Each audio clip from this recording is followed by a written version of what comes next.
All right, welcome back. I have a gang story here. We're in suits and ties and working a gang detail.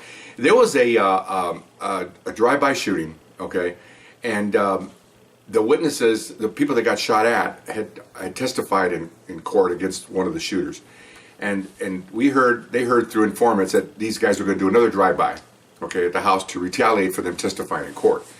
So the unit decided to put a van across the street and a little bit down to watch the house, okay, for a couple, 3 evenings, just to make sure that nothing's going to happen, okay. And so obviously we have to man that van with people. So what it was is you take your food with you, you take your water, you go to the bathroom before you go, and then we park the van. It's at nighttime, and we park. Two people first get there. You park the van. It's a quiet little neighborhood. It isn't as if we have to hide from people. You pull the van up. The guy in the front jumps the seat, there's a curtain. And they got windows all around that are tinted with curtains. And just to sit there, one guy in a chair, just watch and have the radio, and you have responding units, 2 units on each side, far enough away, in case something happens, he can put out the description, the direction, and then the officers will swoop on the shooter. Okay, so we did that for an evening, and nothing happened one night. So we come in the next night, and it's my turn with a partner. I had a partner that was a really nice guy, a clean-cut guy. We wore suits and ties, so he would look like GQ. I'd look like, Sears and Roebuck suit. He was dressed to the nines, okay?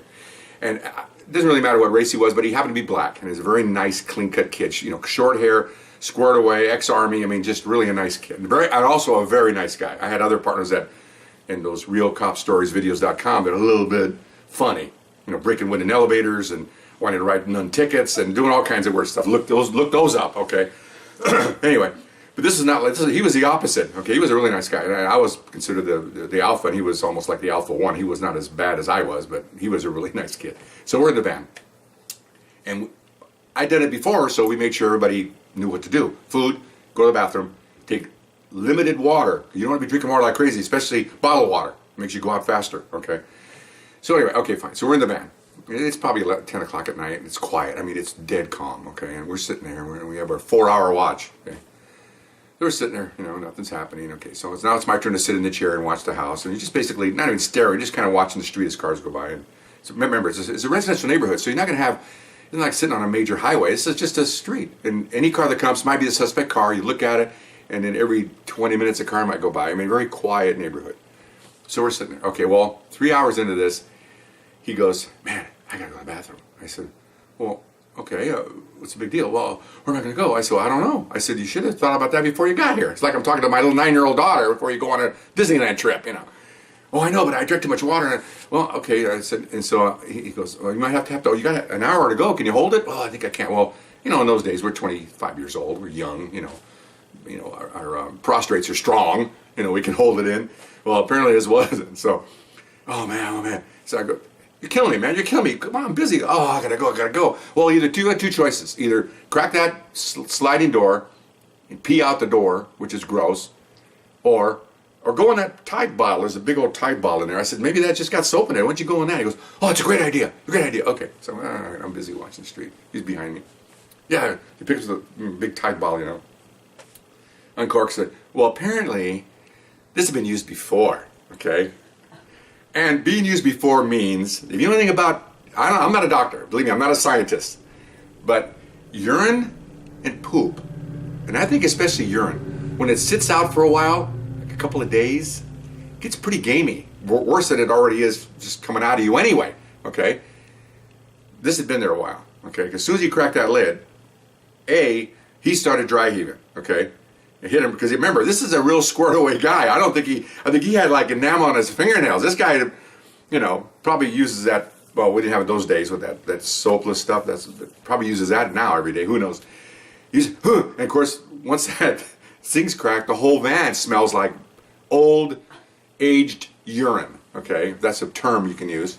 And if you want that odor, go to Skid Row downtown. Get out of your car, walk around about 3 or 4 blocks. You'll get that smell. That's what that is. It's urine that's been sitting for a while, and where they pee on the curves and all that stuff. Okay, horrible smell.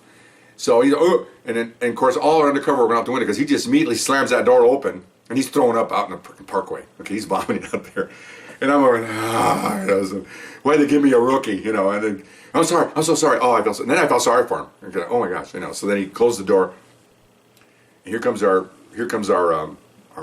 relief. and their broadcasts are going to come in. And I go, well, you might want to move the van. Why? And the supervisor, why are you moving the van? You might want to move the van. We'll move the van. Okay, fine. So we moved the van out. I had a car sit up the street just in case. Pulled over with the supervisor. What's going on? So no, just he's having a hard time. And he's like, he goes, what happened? And he goes, he goes like this. And he points at he can't even talk. He points at the Tide bottle. I go, he cracked we call it a piss bottle. He cracked a piss bottle and he lost it. So if they're going to relieve us, they're going to be standing in 2 pounds of vomit, because he vomited out the door. He goes, I thought that was kind of weird. He goes, yeah. He goes, oh my God, somebody rinse out that bottle. And I was trying to get everything done. Well, it's too late now. It's animals are out of the barn already. So they rinsed out the Tide bottle, put it back inside, aired out the van a little bit, and then 2 guys got in, went right back over to the corner again, and business as usual. Okay, we did it for the weekend. We did it for Friday night and Saturday night.